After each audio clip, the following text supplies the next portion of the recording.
একজন আমাকে বলতো শুধু কারেন্ট এখন শুধু আসে, কারেন্ট কি করে, কারেন্ট শুধু আসতে দেখা যায়, আর কখন যে আবার হুট করে চলে যাচ্ছে এটা বোঝাও যাচ্ছে। গত কয়েকদিন ধরে যে আযাব আর গজব আসমান থেকে তিনি আমাদের উপরে নামিয়ে দিয়েছেন তিনিকে, তার মানে বোঝা যায় যে আমরা যদি আল্লাহ তাআলার প্রকৃত বান্দা হতে পারতাম তাহলে আসমান থেকে আযাব আর গজব আল্লাহ তাআলা আমাদের উপর দিতেন না। ঠিক কিনা? প্রতিনিয়ত তাপ বাড়তেছে, প্রতিনিয়ত তাপ বাড়তেছে।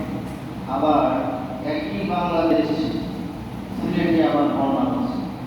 প্রতিরোধ টাকা প্রশংসা আদায় করতে হবে কার? তার মানে বোঝা যায় যে এখানে আল্লাহ তাআলার গজব আসছে, যেখানে তাদের তাপ